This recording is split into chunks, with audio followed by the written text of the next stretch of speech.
Hi friends, welcome back to my channel. Revathi Kannada logs ಚಾನಲ್ಗೆ ಸ್ವಾಗತ. Friends, ನಾನಿವತ್ತು ಉಳಿತಾಯದ ಬಗ್ಗೆ ಮೊನ್ನೆ ಒಂದು ವಿಡಿಯೋ ಮಾಡಿದ್ದೆ. ಆ ಉಳಿತಾಯ ಸೇವಿಂಗ್ಸ್ ಅದ್ರ ಬಗ್ಗೆ ಇನ್ನೂ ಹೆಚ್ಚು ಒಂದು ಮಾಹಿತಿ ಕೊಡೋಣ ಅಂತೇಳಿ ಬಂದಿದ್ದೀನಿ. ಏನಂತ ಅಂದರೆ, ಯಾರು ಯಾವುದೇ ಕೆಲಸ ಮಾಡಿ ಆದರೆ ಒಂದೇ ಕೆಲಸಕ್ಕೆ ಯಾವತ್ತೂ ಡಿಪೆಂಡ್ ಆಗಿರಬೇಡ್ರಿ. ನೀವು ಒಂದೇ ಕೆಲಸನ ಮಾಡ್ತಿದ್ದೀರಿ ಅಂದರೆ ಸೇವಿಂಗ್ಸ್ ಮಾಡೋದಕ್ಕೆ ಸಾಧ್ಯ ಆಗಲ್ಲ. ನಾನು ಎಕ್ಸಾಂಪಲನ್ನು ಕೊಡ್ತಾ ಹೋಗ್ತೀನಿ. ಈಗ ನಾನೇ ಎಕ್ಸಾಂಪಲ್ ಹೇಳ್ತೀನಿ. ಟೈಲರ್ ಆಗಿದ್ದೀನಿ. ನಾನು ಟೈಲರಿಂಗ್ ಬರೀ ಬಟ್ಟೆ ಸ್ಟಿಚ್ ಮಾಡೋದ್ರಿಂದನೇ ನನಗೆ ಹಣ ಸೇವಿಂಗ್ಸ್ ಅನ್ನೋದನ್ನು ಮಾಡೋಕ್ಕಾಗಲ್ಲ. ನಾನು ಯಾವುದೆಲ್ಲ ಕೆಲಸಗಳನ್ನು ನನ್ನ ಟೈಲರಿಂಗ್ ಕೆಲಸ ಜೊತೆಗೆ ಸೇರಿಸ್ಕೊಂಡಿದ್ದೀನಿ, ಹಾಗೆ ನಾನು ಇನ್ನು ಬೇರೆ ಬೇರೆ ಯಾವ್ಯಾವ ಮೂಲಗಳಲ್ಲಿ ದುಡಿತೀನಿ ಅಂತ ನಿಮಗೆ ಹೇಳ್ತೀನಿ. ಹಾಗೆ ಯಾರೆಲ್ಲ ಸೇವಿಂಗ್ಸ್ ಮಾಡಬೇಕು, ನಾವು ಹೆಚ್ಚು ಹಣ ಸೇವಿಂಗ್ಸ್ ಮಾಡಬೇಕು ಅಂಥೇಳಿ ಅಂದ್ಕೊಂಡಿರ್ತೀರ, ಈ ವಿಡಿಯೋನ ಸ್ಕಿಪ್ ಮಾಡ್ದಿರೋ ಹಾಗೆ ಪೂರ್ತಿಯಾಗಿ ನೋಡಿ. ಫ್ರೆಂಡ್ಸ್, ಏನಂತ ಅಂದರೆ, ನಾನು ಇದರಲ್ಲಿ ಮುಖ್ಯವಾಗಿ ಏನು ಹೇಳೋದು ಅಂತ ಅಂದರೆ, ಸೇವಿಂಗ್ಸ್ ಮಾಡಬೇಕು ಅಂದರೆ ನಾನು ಎಕ್ಸಾಂಪಲ್ ಕೊಡ್ತಾ ಹೋಗ್ತೀನಿ. ಯಾವ ರೀತಿ ಅಂತಂದರೆ, ನೀವು ಒಂದು ರೈತರಾಗಿದ್ದೀರಾ. ನಾನು ಗದ್ದೆ ಕೆಲಸ ಅಂದರೆ ಭತ್ತ ಬೆಳಿತೀನಿ, ತೋಟದ ಕೆಲಸ ಮಾಡ್ತೀನಿ ಅನ್ನೋರು ಏನು ಮಾಡಬೇಕು ಅಂದರೆ, ನಿಮಗೆ ವರ್ಷ ಪೂರ್ತಿ ಆದಾಯದ ಮೂಲಗಳಿರಬೇಕು. ಹೇಗಂತಂದರೆ, ಈಗ ಭತ್ತ ಬೆಳಿತಿದ್ದೀವಿ ಅಂತ ಅಂದರೆ, ಭತ್ತ ಬೆಳೆದು ಅದು ಕೊಯ್ಲಾದ ಭತ್ತ ಅದು ದುಡ್ಡು ಬರೋವರೆಗೂ ಕಾಯಬೇಕು. ಅದೇ ನೀವು ಅಡಿಕೆ ಮಾಡ್ತಿದ್ದೀರಾ ಅಂತಂದರೆ, ಆ ಅಡಿಕೆ ಕೊಯ್ಲಾಗಿ ಅಡಿಕೆ ದುಡ್ಡು ಬರೋವರೆಗೂ ಕಾಯಬೇಕು. ಅದೇ ನೀವು ಅದರ ಜೊತೆಗೆ ಇನ್ನು ಕೆಲವು ತರಕಾರಿಗಳಾಗಿರ್ಬೋದು, ಮತ್ತು ಕೋಳಿ ಸಾಕಾಣಿಕೆ, ಕುರಿ ಸಾಕಾಣಿಕೆ, ಈ ರೀತಿ ಏನೋ ಒಂದು ಬಿಸ್ನೆಸ್ ಮಾಡಿದಾಗ ವರ್ಷ ಪೂರ್ತಿ ನಮಗೆ ಆಧಾರದ ಮೂಲಗಳಿರುತ್ತೆ. ಹೇಗಂತ ತರಕಾರಿ ಸೀಸನಲ್ಲಿ ತರಕಾರಿಗಳನ್ನು ನೀವು ಸೇಲ್ ಮಾಡಿ ಅದರಿಂದ ಸ್ವಲ್ಪ ದುಡ್ಡನ್ನು ಸೇವಿಂಗ್ಸ್ ಮಾಡ್ಬೋದು. ಆಮೇಲೆ ಕೋಳಿ ಸಾಕೋದ್ರಿಂದನೂ ಅಷ್ಟೇ. ಮೊಟ್ಟೆಗಳನ್ನು ಈಗ ಒಂದು ನಾಟಿ ಕೋಳಿ ಮೊಟ್ಟೆಗೆ ತುಂಬ ಅಮೌಂಟ್ ಇರುತ್ತೆ. ಅಂದರೆ 10 ರೂಪಾಯಿಗೆ ಒಂದು ಮೊಟ್ಟೆ, ಅದಕ್ಕೂ ಜಾಸ್ತಿನೂ ಇರ್ಬೋದು. ಆ ರೀತಿ ನಾವು ರೈತರಾಗಿದ್ದರೆ ಇನ್ನೂ ಕೆಲವು ಒಂದು ಆಧಾರ ಮೂಲಗಳನ್ನು ಇಟ್ಕೊಳ್ಳೋದು. ಎಕ್ಸಾಂಪಲ್ ಇನ್ನೂ ಹೇಳಬೇಕು ಅಂದರೆ, ನೀವೊಂದು ಟೀಚರ್ ಆಗಿದ್ದೀರಾ ಅಂತಂದರೆ, ಒಂದು ಪ್ರೈವೇಟ್ ಸ್ಕೂಲಿಗೆ ಟೀಚರ್ ಆಗಿ ಹೋಗ್ತಿದ್ದೀರಾ ಅಂತಂದರೆ, ಪ್ರೈವೇಟ್ ಸ್ಕೂಲಲ್ಲೆಲ್ಲ ಏನು ಮಾಡ್ತಾರೆ, ಒಂದು 10,000 ತುಂಬ ಓದಿದರೆ ಒಂದು 10,000 ಸಂಬಳ, ಇಲ್ಲಾಂದರೆ ಅದ್ರಿಗಿಂತ ಕಡಿಮೆ ಇರುತ್ತೆ. ಆ ಸಂಬಳನ ಈಗ ಮ್ಯಾರೇಜ್ ಆಗಿ ಮಕ್ಕಳಿದ್ದಾರೆ, ಫ್ಯಾಮಿಲಿ ಇದೆ ಅಂತಂದಾಗ ನಮಗೆ 10,000 ಒಳಗಡೆ ಸಂಬಳ ಇದ್ದಾಗ ಆ ಅಮೌಂಟು ನಾವು ತರ್ತಾ ಇರೋವಾಗಲೇ ಮನೆ ಖರ್ಚಿಗೆ ಕರೆಕ್ಟ್ ಆಗುತ್ತೆ. ಅದೇ ನೀವು ಗೌರ್ಮೆಂಟ್ ಶಾಲೆ ಟೀಚರ್ ಅಂದರೆ ಅವರಿಗೆ ಸಂಬಳ ಜಾಸ್ತಿ ಇರುತ್ತೆ, ಪರವಾಗಿಲ್ಲ, ಅವ್ರಿಗೆ ಹೇಗೋ ಆಗುತ್ತೆ. ಅದೇ ಪ್ರೈವೇಟ್ ಸ್ಕೂಲ್ ಟೀಚರು ಅಂದರೆ, ಅದೇ ನೀವು ಮದುವೆಗೆ ಮುಂಚೆನೇ ಸ್ಕೂಲ್ಗೆ ಹೋಗ್ತಾ ಇದ್ದೀರಾ ಅಂತ ಅಂದರೆ, ಮನೇಲಿ ಹೇಳಿರ್ತಾರೆ, ನಿನ್ನ ಮ್ಯಾರೇಜಿಗೆ ಸ್ವಲ್ಪ ಗೋಲ್ಡ್ ಎಲ್ಲ ಮಾಡ್ಕೊಬೇಕು, ಅಮೌಂಟನ್ನು ಸೇವಿಂಗ್ಸ್ ಮಾಡ್ತಾ ಬಾ ಅಂತ ಹೇಳಿರ್ತಾರೆ. ಆ ಜವಾಬ್ದಾರಿ ಸಹಿತ ನಮಗೆ ಕೊಟ್ಟಿರ್ತಾರೆ. ಹೆಣ್ಮಕ್ಳು ಟೀಚಿಂಗ್ ಹೋಗ್ತಾ ಇರ್ತಾರೆ ಅಂತಂದರೆ ಸ್ವಲ್ಪ ಸ್ವಲ್ಪ ಅಮೌಂಟನ್ನು ಸೇವಿಂಗ್ ಮಾಡ್ತಾ ಇರ್ತಾರೆ. ಆದರೆ ಇನ್ನೂ ನೀವು ಹೆಚ್ಚು ಅಮೌಂಟನ್ನು ಸೇವಿಂಗ್ ಮಾಡಬೇಕು. ನಾನು ಸಹ ಜಾಸ್ತಿ ಅಮೌಂಟನ್ನು ಸೇವಿಂಗ್ ಮಾಡಿ 2025ನೇ ಇಸ್ವಿಲಿ ನಾನು ಏನೋ ಒಂದು ಆಸೆ, ಗೋಲ್ಡು ಯಾವುದೋ ಒಂದು, ಈಗ ನಮ್ಮ ಫ್ರೆಂಡ್ಸ್ ಹಾಕ್ಕೊಂಡಿರ್ತಾರಲ್ಲ, ಅದರಲ್ಲಿ ನಮ್ಗೆ ಏನೋ ಒಂದು ಇಷ್ಟ ಆಗಿರುತ್ತೆ, ತೊಗೊಬೇಕು. ಇಯರಿಂಗ್ಸ್ ಆಗಿರ್ಬೋದು, ಹಾಗೆ ಸರ ಆಗಿರ್ಬೋದು, ನೆಕ್ಲೆಸ್. ಅದು ಮ್ಯಾರೇಜ್ ಮೊದಲೇ ಆಗಿದ್ದರೆ ಈ ಥರ ಎಲ್ಲ ಆಸೆಗಳಿರುತ್ತೆ. ಆಗ ನೀವು ಹೆಚ್ಚು ಸಂಪಾದನೆ ಮಾಡಬೇಕು ಅಂದರೆ ಕೆಲವು ಆಧಾರ ಮೂಲಗಳು ಹೇಳ್ತೀವಿ. ಟೀಚರೇ ಆಗಿದ್ದರೆ ನೀವು ಸಂಜೆ ಟೈಮಲ್ಲಿ ನೀವು ಟ್ಯೂಷನ್ಗಳನ್ನು ಮಾಡ್ಬೋದು, ಮತ್ತು ಈ ಥರ ಯೂಟ್ಯೂಬ್ ಚಾನಲನ್ನು ಸಹಿತ ಶುರು ಮಾಡ್ಬೋದು. ನಿಮ್ಗೆ ಏನು ಗೊತ್ತಿರುತ್ತೋ ಮಕ್ಳಿಗೆ ಟೀಚಿಂಗ್ ವಿಷಯದಲ್ಲೇ ನೀವು ಹೇಳ್ಕೊಡಿ. ನಿಮ್ಮ ಶಾಲೆಗೆ ಬರೋ ಮಕ್ಕಳೇ ನಿಮ್ಮ ಯೂಟ್ಯೂಬ್ ಚಾನಲ್ ನೋಡಿಬಿಟ್ಟು ಕಲಿಯೋ ಅಂಥ ಒಂದು, ಅಲ್ಲಿಂದನೂ ಟ್ಯೂಷನನ್ನು ಮಾಡ್ಬೋದು ನೀವು. ಆಮೇಲೆ ಮನೇಲೂ ಸಹಿತ ಆಫ್ಲೈನ್ ಟ್ಯೂಷನ್ ಮಾಡ್ಬೋದು. ಇದರಿಂದಲೂ ಸಹಿತ ನೀವು ದುಡಿಬೋದು. ಈಗ ಟೀಚಿಂಗಿಗೆ ಅಷ್ಟೇ ನಾವು ಹೋಗ್ತಿದ್ದೀವಿ ಅಂದಾಗ, ಶಾಲೆಗೆ ಹೋದ್ವಿ ಬಂದ್ವಿ, ಅವ್ರು ಕೊಡೋ ಅಂಥ ಸಂಬಳ ನಮಗೆ ಸಾಕಾಗದೇ ಇರ್ಬೋದು. ಈ ರೀತಿ ಟೀಚಿಂಗ್ ಫೀಲ್ಡಲ್ಲಿ ಆದಾಯದ ಮೂಲಗಳನ್ನು ಕಂಡುಹಿಡ್ಕೊಬೋದು. ನಿಮಗೆ ಇದ್ರ ಬಗ್ಗೆ ಇನ್ನೂ ಮಾಹಿತಿ ಬೇಕಾದರೆ ಕಮೆಂಟ್ ಮಾಡಿ, ನಾನು ಕೆಲವು ಮಾಹಿತಿಗಳನ್ನು ಕೊಡ್ತೀವಿ. ಅದೇ ಈಗ ನಾನು ಟೈಲರು, ನಾನು ಯಾವ ರೀತಿ ಆಧಾರ ಮೂಲಗಳನ್ನು ಆದಾಯದ ಮೂಲಗಳನ್ನು ಹುಡ್ಕೊಂಡೆ ಅಂತಂದರೆ ಇವತ್ತು ಹೇಳ್ತೀನಿ. ಫ್ರೆಂಡ್ಸ್, ನಾನು ಹೆಂಗಂದರೆ, ಮದುವೆಗಿಂತ ಮುಂಚೆನೇ ನಾನು ಟೈಲರಿಂಗ್ ಕಲಿತೆ. ನಾನು ಸಹಿತ ಟೀಚರ್ ಆಗಬೇಕು, ಶಾಲೆಯಲ್ಲಿ ವರ್ಕ್ ಮಾಡಬೇಕು ಅಂತ ತುಂಬ ಆಸೆನ ಕಂಡೋಳು. ಆದರೆ ನನ್ನ ವಿದ್ಯಾಭ್ಯಾಸ ಸ್ವಲ್ಪ ಏನೋ ಪ್ರಾಬ್ಲಮಿಂದ ನಿಂತೋಯ್ತು. ಆದರೂ ನಾನು ಪ್ರೈವೇಟ್ ಸ್ಕೂಲ್ಗಳಿಗೆಲ್ಲಿ ವರ್ಕ್ ಮಾಡಿದ್ದೀನಿ. ಹಾಗೆ ಕೆಲವು ಒಂದು ಸ್ವಲ್ಪ ವರ್ಷ ಕೆಲಸಗಳನ್ನು ಮಾಡಿದ್ದೀನಿ. ಅದು ನನಗೆ ನಾನೀಗ ಹೇಳಿದ್ನಲ್ವ, ಆವಾಗ ನನಗೆ ಇಷ್ಟೆಲ್ಲ ಐಡಿಯಾಸ್ ಇರಲಿಲ್ಲ. ನನಗೆ ಟ್ಯೂಷನು ಮಾಡ್ತಿದ್ದೆ, ನಂಗೆ ಅವಾಗ ಯಾರೂ ಹೇಳ್ಕೊಡೋದು ಬೇಡಿತ್ತು. ನಾನು ಶಾಲೆಗೆ ಹೋಗಿ ಬಂದು ಸಂಜೆ ಟೈಮಲ್ಲಿ 6ರಿಂದ 8 ಟ್ಯೂಷನ್ ಸಹಿತ ಮಾಡ್ತಾಯಿದ್ದೆ. ಅದು ನನಗೆ ಅವಾಗ ಆ ಟೈಮಲ್ಲಿ ವರ್ಕ್ ಆಯಿತು. ಈಗೆಲ್ಲ ಆದರೆ ನೋಡಿ, ಆನ್ಲೈನ್ ನಾವು ಸೋಷಿಯಲ್ ಮೀಡಿಯಾ ಈ ಥರ ಎಲ್ಲ ಇರುತ್ತೆ, ಬಳಸ್ಕೋಬೋದು. ಟ್ಯೂಷನಿಗಾದರೂ ಸಹಿತ ನಾವು ವಾಟ್ಸಪ್ಪಲ್ಲಿ ಒಂದು ಮೆಸೇಜ್ ಹಾಕಿದ್ರೆ ಸಾಕು, ನಾವು ಟೀಚರಾಗಿ ಕೆಲಸ ಮಾಡ್ತಾ ಇರ್ತೀವಿ ಅಂದರೆ ಮಕ್ಕಳ ಪೇರೆಂಟ್ಸೇ ನಮ್ಮ ಮನೆಗೆ ಟ್ಯೂಷನಿಗೆ ಬಿಟ್ಟು ಹೋಗ್ತಾರೆ. ಆಮೇಲೆ ಒಂದು ಅಂದರೆ ನಾನು ಏನು ಮಾಡಿದೆ ಅಂತಂದರೆ, ನನಗೆ ಆವಾಗ ಟ್ಯೂಷನ್ ಮಾಡಿದ್ರು, ಟೀಚಿಂಗಿಗೆ ಹೋದ್ರು, ನಂಗೆ ಸಂಬಳ ತುಂಬ ಕಮ್ಮಿ ಇದ್ದಿದ್ದರಿಂದ ನನಗೆ ಮದುವೆ ಆದ ಸ್ಟಾರ್ಟಿಂಗ್ ಮನೆ ಮೇಂಟೈನ್ ಮಾಡೋಕ್ಕೆ ಕಷ್ಟ ಆಯಿತು. ಫ್ರೆಂಡ್ಸ್, ಅಂದರೆ ಈಗ ಇರುತ್ತಲ್ವ, ಬಾಡಿಗೆ ಮನೇಲಿ ಇದ್ದೀವಿ ಅಂತ ಅಂದರೆ ಸ್ವಲ್ಪ ಕಷ್ಟನೇ ಆಗುತ್ತೆ. ಹಾಗಾಗಿ ನಾನು ಟೈಲರಿಂಗಲ್ಲೇ ನನಗೆ ಚೆನ್ನಾಗಿ ಅನಿಸಿದ್ರಿಂದ ನಾನು ಟೈಲರಿಂಗ್ ಕೆಲಸನೇ ಮುಂದುವರಿಸ್ಕೊಂಡು ಬಂದೆ. ನಾನು ಏನು ಮಾಡಿದೆ ಅಂತಂದರೆ ಟೈಲರಿಂಗ್ ಕೆಲಸದ ಜೊತೆಗೆ ಸ್ವಲ್ಪ ಬಟ್ಟೆ ತಂದುಬಿಟ್ಟು ಸೇಲ್ ಮಾಡೋಕ್ಕೆ ಶುರು ಮಾಡಿದೆ. ಬಟ್ಟೆ ತಂದು ಸೇಲ್ ಮಾಡೋಕ್ಕೆ ಶುರು ಮಾಡಿದಾಗ ಇದ್ರ ಜೊತೆಗೆ ಅದು ಒಂದು ಆದಾಯದ ಮೂಲ ಆಯ್ತಲ್ವ. ಹಾಗಾಗಿ ನಾನು ಅದರಲ್ಲೂ ಸ್ವಲ್ಪ ಸೇವಿಂಗ್ಸನ್ನು ಮಾಡ್ಕೊಳ್ತಾ ಬಂದೆ. ನಂತರ ನಾನು ಮನೆ ಚೇಂಜ್ ಮಾಡೋವರೆಗೂ ಅಂದರೆ ಒಂದು 10 ವರ್ಷ ನಾನು ಬಟ್ಟೆ ಸೇಲ್ ಮಾಡ್ತಾಯಿದ್ದೆ. ಬಟ್ಟೆ ಸೇಲ್ ಮಾಡೋದ್ರಿಂದ ನಾವು ಸೇಲ್ ಮಾಡಿರೋಂಥ ಬಟ್ಟೆನ ನಮಗೆ ಫಿಟ್ಟಿಂಗ್ ಹಿಡಿಯೋದಕ್ಕೆ ಮತ್ತು ಸ್ಟಿಚಿಂಗಿಗೆ ಕೊಟ್ಟಾಗ ನಮಗೆ ಬಟ್ಟೆ ಸಹಿತ ಜಾಸ್ತಿ ಬಟ್ಟೆ ಸ್ಟಿಚಿಂಗಿಗೆ ಬರುತ್ತೆ. ಅದು ಒಂದು ನಮಗೆ ಆದಾಯದ ಮೂಲ ಆಗಿತ್ತು.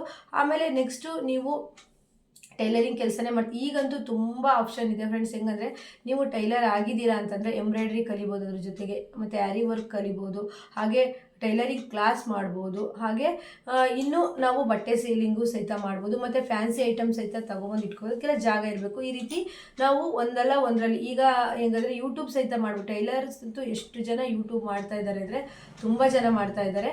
ಈ ರೀತಿ ಸಹಿತ ಯೂಟ್ಯೂಬು ಮಾಡಿಬಿಟ್ಟು ನಾವು ನೋಡಿ, ಬರೀ ನಾನು ಟೈಲರಿಂಗ್ ಕೆಲಸನೇ ಒಂದೇ ಮಾಡ್ತಾಯಿದ್ದಾಗ ಕೊರೋನಾ ಟೈಮಲ್ಲಿ ತುಂಬ ಕಷ್ಟಪಟ್ಟಿದ್ದೆ. ಆ ಟೈಮಲ್ಲಿ ಬಟ್ಟೆ ಸೇಲ್ ಒಂದು ಮಾಡ್ತಾಯಿದ್ದೆ. ಅದು ಆ ಟೈಮಲ್ಲಿ ನಿಂತೋಗಿತ್ತಲ್ವ. ಆಗ ನನಗೆ ಅನಿಸಿರೋದು ನಾವು ಇದ್ರ ಜೊತೆಗೆ ಇನ್ನೂ ಕಲಿಬೇಕು. ಆ ಟೈಮಲ್ಲಿ ನನಗೆ ಕೈ ಹಿಡಿದಿದ್ದು ಕುಚ್ಚಾಕೋದು, ತುಂಬ ಕುಚ್ಚುಗಳನ್ನು ಹಾಕ್ಕೊಟ್ಟಿದ್ದೆ. ಮತ್ತು ಕೆಲವು ಆರ್ಡರ್ಸ್ಗಳು ಇದ್ವು, ಮಾಡ್ಕೊಂಡು ಹೇಗೋ ಮೇಂಟೈನ್ ಮಾಡಿದ್ವಿ. ಆಗ ನನಗೆ ಅನಿಸಿದ್ದು ನಾವು ಕೆಲಸ ಮಾಡೋ ಜೊತೆಗೆ ಇನ್ನೂ ನಮಗೆ ಆದಾಯದ ಮೂಲಗಳನ್ನು ಹುಡ್ಕೊಬೇಕು.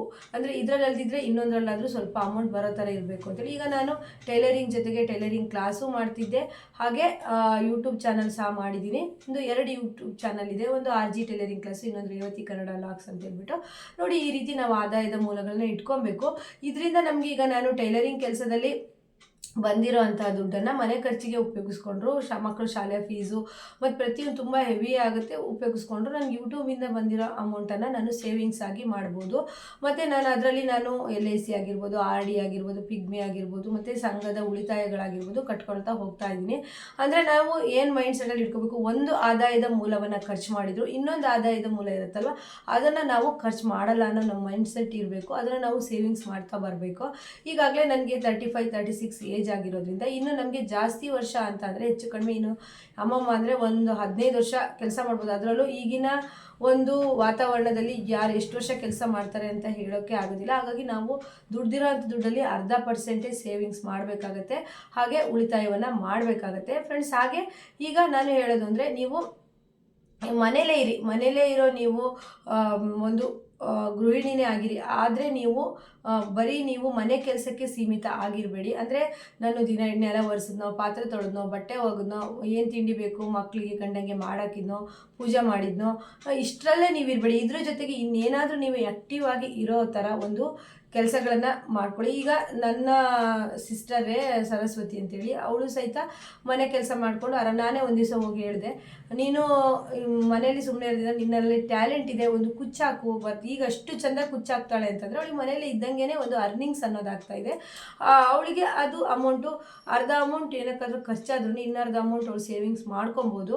ಹಾಗೆ ನನ್ನ ತಂಗಿಗೂ ಅಷ್ಟೇ, ಟೈಲರ್ ಅವಳು. ಮದುವೆ ಆದಮೇಲೆ ನಾನು ಹೇಳಿದೆ, ಯಾವುದೇ ಕಾರಣಕ್ಕೂ ನೀನು ಟೈಲರಿಂಗ್ ಕೆಲಸ ನಿಲ್ಲಿಸ್ಬೇಡ, ಮನೆಯಲ್ಲೇ ಮಾಡು. ನೀನು ದಿನಕ್ಕೆ 2 ಬ್ಲೌಸ್ ಆದರೂ ಸ್ಟಿಚ್ ಮಾಡು, ಆದರೆ ಅರ್ನಿಂಗ್ಸ್ ನಿಲ್ಲಿಸ್ಬೇಡ. ಯಾವಾಗ ಅಂದರೆ ನೀನು ಒಂದು ದುಡಿತಿದೆಯಾ ಅಂದರೆ ನಿನಗೊಂದು ಶಕ್ತಿ ಅದು. ಆದರೆ ನಿನ್ಗೆ ಅಂಗಡಿಯಲ್ಲೆಲ್ಲ ಹೋಗಿ ಮಾಡೋಕ್ಕಾಗಲ್ಲ ಅಂತಂದರೆ ಮನೆಯಲ್ಲಾದರೂ ದಿನಕ್ಕೆ 2 ಬ್ಲೌಸ್ ಆದರೂ ಸ್ಟಿಚ್ ಮಾಡು ಅಂತ ನಾನು ಹೇಳ್ತೀನಿ. ಹಾಗಾಗಿ ನಾನು ಹೇಳೋದು, ಈಗ ಮನೇಲೇ ಗೃಹಿಣಿಯರಾದರೆ ನಿಮಗೆ ಮಧ್ಯಾಹ್ನದವರೆಗೂ ಕೆಲಸ ಇರುತ್ತೆ ಅಂದರೆ ನೀವು ಏನಾದರೂ ಒಂದು 2nd PUC ಡಿಗ್ರಿನೋ ಮಾಡಿದ್ರಿ ಅಂದರೆ ಟ್ಯೂಷನ್ ಮಾಡಿ ಮಕ್ಕಳಿಗೆ. ಮತ್ತು ಇನ್ಯಾವುದಾದ್ರೂ ಒಬ್ಬೊಬ್ಬರಿಗೆ ಟ್ಯೂಷನ್ ಮಾಡೋಕ್ಕೂ ನನ್ನ ಫ್ರೆಂಡ್ ಒಬ್ಬಳು ಮಾಡ್ತಾಯಿದ್ಲು.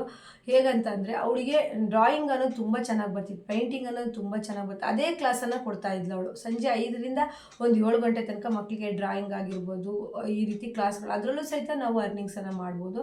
ಹಾಗೆ ನಿಮಗೆ ಒಂದು ಸಂಗೀತ ಬರುತ್ತಾ, ಹಾಡು ಹೇಳೋಕ್ಕೆ ಬರುತ್ತಾ, ಸಂಜೆ ಮೇಲೆ ನೀವು 5 ಗಂಟೆ ಮೇಲೆ ಅದನ್ನು ಮಾಡ್ಬೋದು. ದಿನ ನಿಮಗೆ 4 ಗಂಟೆವರೆಗೂ ಅಮ್ಮಮ್ಮ ಅಂತ ಕೆಲಸ ಆಗ್ಬೋದು. ಅಷ್ಟರ ಮೇಲೆ ಫ್ರೀನೇ ಇರ್ತಿರಲ್ಲ, ಫ್ರೀ ಟೈಮಲ್ಲಿ ಮೊಬೈಲ್ ನೋಡ್ಕೊಂಡಾಗಿರ್ಬೋದು, ಇನ್ಯಾವುದೋ ಒಂದು ಬೇಡದೇ ಇರೋವಂಥ ವಿಚಾರಗಳಿಗೆ ತಲೆ ಕೆಡಿಸ್ಕೊಂಡು ಬೇಜಾರು ಮಾಡಿಕೊಂಡು ಚಿಂತೆ ಮಾಡಿ ಆಗೋ ಬದಲು ನೀವು ಈ ರೀತಿ ಆ್ಯಕ್ಟಿವ್ ಆಗಿ ನಾವು ಹೇಗಿರಬೇಕು ಅನ್ನೋದನ್ನು ನೀವು ಯೋಚನೆ ಮಾಡಬೇಕು. ನಾನು ಪ್ರತಿದಿನ ಫ್ರೆಂಡ್ಸ್ ನನ್ನ ತಲೆಯಲ್ಲಿ ಓಡ್ತಾ ಇರುತ್ತೆ, ನಾನು ಹೇಗೆ ಆ್ಯಕ್ಟಿವ್ ಆಗಿರಬೇಕು ಅಂತೇಳಿ. ನಾವು ಆ್ಯಕ್ಟಿವ್ ಆಗಿದ್ದಷ್ಟು ನಾವು ಇನ್ನೂ ಒಂದು ಯಂಗಾಗಿ ಎನರ್ಜೆಟಿಕ್ ಆಗಿರ್ತೀವಿ. ಆ್ಯಕ್ಟಿವ್ ಆಗಿರೋದು ಅಂದರೆ ದಿನ ಪೂರ್ತಿ 24 ಗಂಟೆನೂ ಕೆಲಸ ಸುಸ್ತು ಮಾಡ್ಕೊಳ್ಳೋದ್ರೆ ನಮ್ಮ ದೇಹಕ್ಕೆ ಎಷ್ಟು ಕೆಲಸ ಮಾಡಬೇಕು ಅನ್ನೋ ಅಗತ್ಯ ಇರುತ್ತೋ ಅಷ್ಟನ್ನು ಮಾಡಿ ದಿನಪೂರ್ತಿ ಕೆಲಸ ಮಾಡಿ ಮತ್ತು ನಮ್ಗೆ ಇಷ್ಟವಾದಂಥ ಒಂದು ಕೆಲಸನ ಜೊತೆಗೆ ಸೇರಿಸ್ಕೊಳ್ಳೋದ್ರಿಂದ ನಮಗೆ ಮನಸ್ಸು ಸಹಿತ ಒಂದು ಖುಷಿ ಇರುತ್ತೆ. ನಾವು ಒಬ್ಬೊಬ್ರು ಇರ್ತಾರೆ ಮದುವೆ ಮುಂಚೆ ತುಂಬ ಆ್ಯಕ್ಟಿವ್ ಆಗಿರ್ತಾರೆ, ತುಂಬ ಎಲ್ಲ ಕೆಲಸಗಳಲ್ಲೂ ಅವ್ರು ಪಾಲ್ಗೊಳ್ತಾ ಇರ್ತಾರೆ. ಮದುವೆ ಆಗಿ ಮಕ್ಕಳು, ಸಂಸಾರ, ಗಂಡ ಅಂತೇಳಿ ಒಂದು 10 ವರ್ಷ ಗ್ಯಾಪ್ ಕೊಟ್ಟು ನಂತರ ಅವ್ರಿಗೆ ಯಾವುದಕ್ಕೆ ಇಂಟ್ರೆಸ್ಟ್ ಬರೋದಿಲ್ಲ. ದುಡ್ಡು ಸೇವಿಂಗ್ಸ್ ಮಾಡೋದಂತೂ ಮೊದಲೇ ಇರೋದಿಲ್ಲ. ಈ ರೀತಿ ಮಾಡಬೇಡಿ. ನಿಮ್ಮ ಟ್ಯಾಲೆಂಟನ್ನು ಬಳಸ್ಕೊಂಡು ನಿಮ್ಮ ಟ್ಯಾಲೆಂಟಿಂದ ನೀವು ಸ್ವಲ್ಪನಾದರೂ ಅರ್ನಿಂಗ್ಸ್ ಮಾಡ್ಬೋದು. ಫ್ರೆಂಡ್ಸ್, ನಾನು ಸಹಿತ ಒಂದು 2-3 ವರ್ಷ ನಾನು ಟೈಲರಿಂಗೇ ಬೇಡ, ಬಿಟ್ಬಿಡೋಣ ಅಂತ ಅಂದ್ಕೊಂಡಿದ್ದೆ. ಅದೇನಾದರೂ ನಾನು ಅವಾಗ ಬಿಟ್ಟಿದ್ರೆ ಈಗ ತುಂಬ ದೊಡ್ಡ ತಪ್ಪು ಮಾಡ್ತಿದ್ದೆ ಅಂತ ಹೇಳ್ತೀನಿ. ಯಾಕಂದರೆ ನಾನು ಚಿಕ್ಕ ವಯಸ್ಸಲ್ಲೇ ಬೇಗ ಟೈಲರಿಂಗ್ ಕಲ್ತಿದ್ರಿಂದ ನನ್ನ ಮಕ್ಕಳು ದೊಡ್ಡವರಾಗ ಅಂದರೆ SLC ಬರೋದ್ರೊಳಗೇ ನನಗೆ ಯಾವುದ್ಯಾವುದೆಲ್ಲ ಗೋಲ್ಡ್ ತಗೋಬೇಕು ಅಂತ ಆಸೆ ಇತ್ತು ಅದನ್ನೆಲ್ಲ ತಗೊಂಡೆ. ಆದರೆ ಇವಾಗ ನನಗೆ ಗೋಲ್ಡ್ ತಗೊಳ್ಳೋದಕ್ಕೆ ಕಷ್ಟ ಆಗ್ತಿದೆ. ಯಾಕಂದರೆ ನನ್ನ ಮಕ್ಕಳಿಗೆ ಎಜುಕೇಷನಿಗೆ ನಾನು ಅಮೌಂಟನ್ನು ಹಾಕ್ತಾ ಇದ್ದೀನಿ. ಮತ್ತು ಇನ್ನು ನಮಗೆ ಮನೆ ಕಟ್ಕೊಳ್ಳೋದಾಗಲಿ, ಜಾಗ ತಗೊಳ್ಳೋದು, ಈ ಥರ ಮಾಡಿದಾಗ ನಮಗೆ ಈ ಗೋಲ್ಡ್ ಎಲ್ಲ ತಗೊಳಕ್ಕಾಗಲ್ಲ. ಹಾಗಾಗಿ ನನ್ನ ಮಕ್ಕಳು 10th ಬರೋ ಅಷ್ಟೊತ್ತಿಗೆ ನನಗೆ ಏನೆಲ್ಲ ಆಸೆಗಳಿತ್ತು, ಗೋಲ್ಡು ಇಂಥದ್ದೆಲ್ಲ ತೊಗೋಬೇಕು ಅಂತ ಹೇಳ್ಬಿಟ್ಟು ಎಲ್ಲ ಗೋಲ್ಡನ್ನು ತೊಗೊಂಡಿದ್ದೀನಿ. ಹಾಗಾಗಿ ನಾನು ಹೇಳೋದು, ನಿಮಗೆ ಏಜ್ ಚಿಕ್ಕದಿದೆಯಾ, ನಿಮ್ಗೆ ಏನಾದರೂ ಒಂದು ಟ್ಯಾಲೆಂಟ್ ಇದೆಯಾ, ಅದನ್ನು ಬಳಸ್ಕೊಂಡು ನಿಮ್ಮ ಇಷ್ಟ ಏನಿರುತ್ತೆ ಅದನ್ನು ನೀವು ಸೇವಿಂಗ್ಸ್ ಮಾಡಿ ತಗೊಳ್ಳಿ ಅಂತ ಹೇಳ್ತೀನಿ. ಫ್ರೆಂಡ್ಸ್, ಮತ್ತು ನೋಡಿ, ನೀವು ಯಾವ ರಿಲೇಟೆಡ್ ಕೆಲಸಗಳನ್ನು ಮಾಡ್ತಾ ಇರ್ತೀರೋ ಅದೇ ರಿಲೇಟೆಡಲ್ಲಿ ಮತ್ತೇನಾದರೂ ಮಾಡ್ಬೋದಾ, ನಾನು ಫ್ರೀ ಟೈಮಲ್ಲಿ ರಿಲೇಟೆಡ್ ಕೆಲಸಗಳನ್ನು ಮಾಡ್ಬೋದಾ ಅಂತ ಹೇಳ್ಬಿಟ್ಟು ಯೋಚನೆ ಮಾಡಿ. ಫ್ರೆಂಡ್ಸ್, ನಾನು ಒಂದು ಹೇಳ್ತೀನಿ, ಮನೇಲೇ ಇರೋವಂಥ ಗೃಹಿಣಿಯರು ಏನು ಮಾಡ್ಬೋದು ಅಂದರೆ, ಒಂದು ಚಟ್ನಿ ಪುಡಿ ಮಾಡಿ ಸೇಲ್ ಮಾಡೋದು, ಉಪ್ಪಿನಕಾಯಿ ಮಾಡಿ ಸೇಲ್ ಮಾಡೋದು. ಹಾಗೆ ಅವರಲ್ಲಿ ಮನೇಲೇ ಅಡುಗೆ ಅಂದರೆ ಮನೇಲೇ ಯಾವಾಗಲೂ ಇರೋವಂತಹ ಗೃಹಿಣಿಯರು ತುಂಬ ಚೆನ್ನಾಗಿ ಅಡುಗೆ ಮಾಡ್ತಾ ಇರ್ತಾರೆ. ಎಷ್ಟೋ ಜನ ಈಗ ಹೋಮ್ ಕ್ಯಾಂಟ್ರಿನ್ ಅಂತೆಲ್ಲ ಮಾಡ್ತಾ ಇದ್ದಾರೆ. ಅಂದರೆ ಫಂಕ್ಷನ್ಗಳಿಗೆ, ಈಗ ದೊಡ್ಡ ಫಂಕ್ಷನ್ಗಳನ್ನು ಆರ್ಡ್ರ್ ಹಿಡಿದ್ಬಿಟ್ಟು ಅಡುಗೆ ಮಾಡ್ಕೊಡ್ತಾರೆ ಮನೇಲಿ. ಅವ್ರಿಗೇ ನೀವು ಚಪಾತಿ ಮಾಡ್ಕೊಡೋದಾಗಿರ್ಬೋದು, ರೊಟ್ಟಿ ಮಾಡ್ಕೊಡೋದಾಗಿರ್ಬೋದು, ಚಟ್ನಿ ಪುಡಿಗಳನ್ನು ಮಾಡ್ಕೊಡೋದು, ಎಣ್ಗಾಯಿ ಪಲ್ಯ, ರೊಟ್ಟಿ, ಈ ರೀತಿ ಮಾಡಿಕೊಟ್ಟು ಮನೆಯವರಿಗೆ ಅಡುಗೆ ಮಾಡಿಕೊಂಡು ನಂತರ 12 ಗಂಟೆ ಮೇಲೆ ಫ್ರೀ ಟೈಮಲ್ಲಿ ಇವರು ರೊಟ್ಟಿ, ಹೋಳಿಗೆ, ಚಪಾತಿ ಮಾಡಿಕೊಟ್ಟು ಎಷ್ಟು ದುಡ್ಡನ್ನು ಅರ್ನಿಂಗ್ಸ್ ಮಾಡ್ತಾ ಇರ್ತಾರೆ. ಟೈಮ್ ವೇಸ್ಟ್ ಮಾಡಬೇಡಿ. ನಿಮಗೆ ಯಾವುದರಲ್ಲಿ ನೀವು ಟ್ಯಾಲೆಂಟ್ ಇದ್ದೀರಾ ಅಂತ ಫಸ್ಟು ನಾವು ಫ್ರೆಂಡ್ಸ್ ಬೇರೆಯವ್ರ ಮನೆ ಬಗ್ಗೆ ಮಾತಾಡ್ತೀವಿ. ಹೆಂಗಂದರೆ ಅವಳು ಹಿಂಗೆಲ್ಲ ಮಾಡ್ತಾಳೆ, ಹಂಗೆ ಮಾಡ್ತಾಳೆ. ಅದ್ರ ಬದಲು ನೀವು ನನ್ನಲ್ಲಿ ಏನು ಟ್ಯಾಲೆಂಟ್ ಇದೆ, ನಾನು ಆ ಟ್ಯಾಲೆಂಟನ್ನು ಹೇಗೆ ಉಪಯೋಗಿಸ್ಕೊಬೇಕು, ಈ ಟೈಮನ್ನು ನಾನು ಹೇಗೆ ಸದುಪಯೋಗ ಪಡಿಸ್ಕೊಬೇಕು ಅನ್ನೋದ್ರ ಬಗ್ಗೆ ಯೋಚನೆ ಮಾಡ್ತಾ ಹೋದಂಗೂ ನಿಜವಾಗ್ಲೂ ನಿಮಗೆ ಒಂದು ಐಡಿಯಾ ಅಂತ ಬರುತ್ತೆ. ಆಗ ನೀವು ಒಂದು ರೆಡಿ ಆಗ್ಬೋದು. ನಾನು ಫ್ರೆಂಡ್ಸ್ ಏನು ಗೊತ್ತಾ, ನನಗೆ ಏನು ಮಾಡೋಣ, ನನ್ನ ಟ್ಯಾಲೆಂಟನ್ನು ಬಳಸ್ಕೊಬೇಕಲ್ಲ ಅಂತೇಳಿ ನಾನು ಯೋಚನೆ ಮಾಡ್ತಾ ಇರೋ ಟೈಮಲ್ಲಿ ನಂಗೆ ಅನಿಸ್ದಾಗ ನಾನು ಈ ಕೆಲಸ ಮಾಡಬೇಕೋ ಬೇಡವೋ ಅಂತ ಕಂಟಿನ್ಯೂಸ್ 1 ವಾರ ನಾನು ಥಿಂಕ್ ಮಾಡ್ತೀನಿ. ಈ ಕೆಲಸ ಮಾಡಿದ್ರೆ ನಾನು ಒಳ್ಳೇದಾಗತ್ತಾ, ನನಗೆ ಇಂಪ್ರೂವ್ಮೆಂಟ್ ಆಗುತ್ತಾ ಅಂತ ಯೋಚನೆ ಮಾಡ್ತೀನಿ. ಆಮೇಲೆ ನಂತರ ನಾನು ತಪ್ಪೋ ಸರಿನೋ ಅಂತ ನಾನು ಹೊರಗಡೆ ಜನ ಹತ್ರ ಯಾರ ಹತ್ರನೂ ಕೇಳೋಕೆ ಹೋಗಲ್ಲ. ಯಾಕಂದರೆ ಒಬ್ಬೊಬ್ಬರು ಅಭಿಪ್ರಾಯ ಒಂದೊಂದು ರೀತಿ ಇರುತ್ತೆ. ಹಾಗಾಗಿ ನಾನು ನಮ್ಮ ಯಜಮಾನ್ರಿಗೆ ಕೇಳ್ತೀನಿ, ಅವ್ರು ಹ್ಞೂ ಅಂದರೆ ಆ ಕೆಲಸನ ಮಾಡ್ತಾ ಹೋಗ್ತೀನಿ. ಮತ್ತು ಯಾವುದೂ ಸಹಿತ ನನ್ನ ಐಡಿಯಾ ಫೇಲ್ ಆಗಿಲ್ಲ. ನಾನು ಯೋಚನೆ ಮಾಡ್ತೀನಿ, ಅಂದರೆ ಅಷ್ಟು ಯೋಚನೆ ಮಾಡಿಬಿಟ್ಟು ದುಡಿತೀನಿ. ಫ್ರೆಂಡ್ಸ್, ಈಗ ನೋಡಿ, ನಾನು ಟೈಲರ್ ಆಗಿರೋದು ನಮ್ಮೂರಲ್ಲಿ. ಈಗ ಜೂನ್, ಜುಲೈ, ಆಗಸ್ಟಲ್ಲಿ ಬಟ್ಟೆಗಳು ಕಡಿಮೆ ಇರುತ್ತೆ. ಆ ಟೈಮಲ್ಲಿ ನಮಗೆ ಈಗ ನಾವು ಬೇಸಿಗೆ ಅಮೌಂಟಿಗೆ ಕಮಿಟ್ಮೆಂಟ್ ಆಗಿರ್ತೀವಿ, ಇಂತಿದ್ದದಕ್ಕೆ ಇಷ್ಟಿಷ್ಟು ಕಟ್ಟಬೇಕು ಅಂತೇಳಿ. ಜೂನ್, ಜುಲೈ, ಆಗಸ್ಟ್, ಸೆಪ್ಟೆಂಬರ್ ತಿಂಗಳಲ್ಲಿ ಸ್ವಲ್ಪ ಬಟ್ಟೆ ಅನ್ನೋದು ಡೌನ್ ಇರುತ್ತೆ. ಆ ಟೈಮಲ್ಲಿ ನಾನು ಏನು ಮಾಡಿಕೊಂಡೆ ಅಂತಂದರೆ ಟೈಲರಿಂಗ್ ಕ್ಲಾಸನ್ನು ಮಾಡಿದೆ. 10 ಜನಕ್ಕೆ ಟೈಲರಿಂಗ್ ಕ್ಲಾಸ್ ಮಾಡಿದ್ರೆ ಸಾಕು, ಮಾಡಿದೆ. 1,000 ರೂಪಾಯಿ ಫೀಸ್ ಇಟ್ಟೆ. ಅಂದರೆ 10,000 ರೂಪಾಯಿ ಬಂತಲ್ವಾ. ಹಾಗೆ ಈ ರೀತಿ ನಾವು ಆದಾಯದ ಮೂಲಗಳನ್ನು ಹುಡ್ಕೊಬೇಕು. ಹಾಗೆ ಯಾರಿಗೆಲ್ಲ ಯೂಟ್ಯೂಬ್ ಚಾನಲ್ ಮಾಡಬೇಕು ಅಂತೇಳಿ ಆಸೆ ಇದೆಯೋ, ಯೂಟ್ಯೂಬ್ ಚಾನಲ್ ಓಪನ್ ಮಾಡಿ. ನಿಮಗೆ ರಂಗೋಲಿಯಲ್ಲಿ ಇಂಟ್ರೆಸ್ಟ್ ಇದೆಯೋ, ಅಡುಗೆ ಇಂಟ್ರೆಸ್ಟ್ ಇದೆಯೋ, ಹಾಗೆ ಟೈಲರಿಂಗಲ್ಲಿ ಇಂಟ್ರೆಸ್ಟ್ ಇದೆಯೋ, ಟೀಚಿಂಗಲ್ಲಿ ಇಂಟ್ರೆಸ್ಟ್ ಇದೆಯೋ. ಫ್ರೆಂಡ್ಸ್, ನಾನು ಟೀಚಿಂಗ್ ವಿಚಾರ ಒಂದು ಹೇಳ್ತೀನಿ. ನನ್ನ ಮಗ ಓದ್ತಾ ಇರೋವಂಥ ಕಾಲೇಜಲ್ಲಿ ಅವರು ಮೇಡಮ್ಮು ನೋಡಿ, ಅವರು ಕಾಲೇಜ್ ಒಂದೊಂದು ರೂಮಲ್ಲಿ 200ಗಿಂತಲೂ ಜಾಸ್ತಿ ಮಕ್ಕಳು ಇರ್ತಾರೆ. ಅಲ್ಲಿ ಮೇಡಮ್ಮು ಮನೆಗೆ ಬಂದಮೇಲೆ ಯೂಟ್ಯೂಬ್ ಚಾನಲ್ಲಿ ಟೀಚ್ ಮಾಡ್ತಾರೆ. ಎಲ್ಲ ಮಕ್ಕಳಿಗೂ ಗೊತ್ತು ನಮ್ಮ ಮೇಡಮ್ ಹತ್ರ ಯೂಟ್ಯೂಬ್ ಚಾನಲ್ ಇದೆ ಅಂತೇಳಿ. ಮಕ್ಕಳು ನೋಡ್ತಾರೆ. ಅವ್ರು ಅಂದರೆ ಆ ಮೇಡಮ್ ಶಾಲೆಯಲ್ಲಿ ಕಾಲೇಜಲ್ಲಿ ಪಾಠ ಮಾಡಿರ್ತಾರಲ್ವ, ಅದು ಮಕ್ಕಳಿಗೆ ಒಂದು ನಮಗೆ ಒಬ್ಬರು ಟೀಚ್ ಮಾಡಿರೋರು ಮತ್ತೆ ನಮಗೆ ಚಾನಲಲ್ಲೂ ಹೇಳಿದ್ರು ಬೇಗ ತಲೆಗೆ ಹೋಗುತ್ತೆ. ಅವರು ಎಲ್ಲ ಮಕ್ಕಳು, ಅವರಿಗೆ ಸಬ್ಸ್ಕ್ರೈಬರ್ ಎಷ್ಟು ಜನ, ವ್ಯೂವರ್ಸ್ ಎಷ್ಟು ಜನ, ಮಕ್ಕಳು ಅವರು ಟೀಚಿಂಗನ್ನು ನೋಡೋರು ಎಷ್ಟು ಜನ. ಅವರಿಗೆ ನೋಡಿ, ಒಂದು ಕಡೆ ಅವರಿಗೆ ಕಾಲೇಜಲ್ಲಿ ಸಹಿತ ಅರ್ನಿಂಗ್ಸ್ ಆಯಿತು, ಮತ್ತು ಯೂಟ್ಯೂಬ್ ಚಾನಲ್ ಸಹಿತ ಅರ್ನಿಂಗ್ಸ್ ಆಯಿತು. ಈಗಂತೂ ಇನ್ಸ್ಟಾ, ಫೇಸ್ಬುಕ್ಕು, ಯೂಟ್ಯೂಬ್ ಚಾನಲ್ಲು, ಹಾಗೆ ಸೋಷಿಯಲ್ ಮೀಡಿಯಾ ಎಷ್ಟೊಂದು ನಮಗೆ ಒಂದು ಅವಕಾಶ ಕೊಟ್ಟಿದೆ. ಬಳಸ್ಕೊಂಡು ನೀವು ಸೇವಿಂಗ್ಸ್ ಅಂದರೆ ದುಡ್ಡನ್ನು ಅರ್ನಿಂಗ್ಸ್ ಮಾಡಿ ಸೇವಿಂಗ್ಸ್ ಮಾಡಿ ಅಂತ ಹೇಳ್ತಾ ಇನ್ನೂ ಈ ಸೇವಿಂಗ್ಸ್ ಬಗ್ಗೆ ನಾನು ಇನ್ನು ಮುಂದಿನ ವಿಡಿಯೋದಲ್ಲಿ ಹೆಚ್ಚೆಚ್ಚು ಹೇಳ್ತಾ ಹೋಗ್ತೀನಿ. ಈ ವಿಡಿಯೋ ಇಷ್ಟ ಆದರೆ ಲೈಕ್ ಶೇರ್ ಕಮೆಂಟ್ ಮಾಡಿ ಫ್ರೆಂಡ್ಸ್. ಈ ವಿಡಿಯೋಕ್ಕೆ ನೀವೊಂದು ಲೈಕ್ ಕೊಡಲೇಬೇಕು, ಯಾಕಂದರೆ ನನಗೆ ಗೊತ್ತಿರುವಂಥ ಸೇವಿಂಗ್ಸ್ ಮೂಲಗಳು ಅಂದರೆ ನೀವು ಉಳಿತಾಯ ಮಾಡಬೇಕು ಹಣ, ಈ ರೀತಿ ಮೂಲಗಳನ್ನು ನಾನು ಹೇಳಿದ್ದೀನಿ. ಇನ್ನೂ ಸಹಿತ ನಿಮಗೆ ಹೇಳ್ತಾ ಹೋಗ್ತೀನಿ. ಓಕೆ ಫ್ರೆಂಡ್ಸ್, ನೆಕ್ಸ್ಟ್ ವಿಡಿಯೋದಲ್ಲಿ ಮತ್ತೆ ಸಿಗೋಣ. ಎಲ್ರಿಗೂ ಬಾಯ್. ಯಾರೆಲ್ಲ ಸಬ್ಸ್ಕ್ರೈಬ್ ಮಾಡದೆ ನೋಡ್ತಾ ಇದ್ದೀರಾ ಸಬ್ಸ್ಕ್ರೈಬ್ ಮಾಡ್ಕೊಳ್ಳಿ ಪ್ಲೀಸ್. ಈ ಚಾನಲ್ನು ಸಹಿತ ಬಳಸಿ. ತುಂಬ ಐಡಿಯಾಸ್ ಇದೆ ನನಗೆ, ಒಳ್ಳೊಳ್ಳೆ ವೀಡಿಯೋಸನ್ನು ಕೊಡಬೇಕು ಅಂತ ಹೇಳ್ಬಿಟ್ಟು ಒಳ್ಳೊಳ್ಳೆ ವೀಡಿಯೋಸನ್ನು ಹಾಕ್ತೀನಿ. ಪ್ಲೀಸ್ ಸಬ್ಸ್ಕ್ರೈಬ್ ಮಾಡ್ಕೊಂಡು ನೋಡಿ, ಹಾಗೆ ಲೈಕನ್ನು ಕೊಡಿ. ಹೋಗಿ ಬರ್ತೀನಿ. ಬಾಯ್.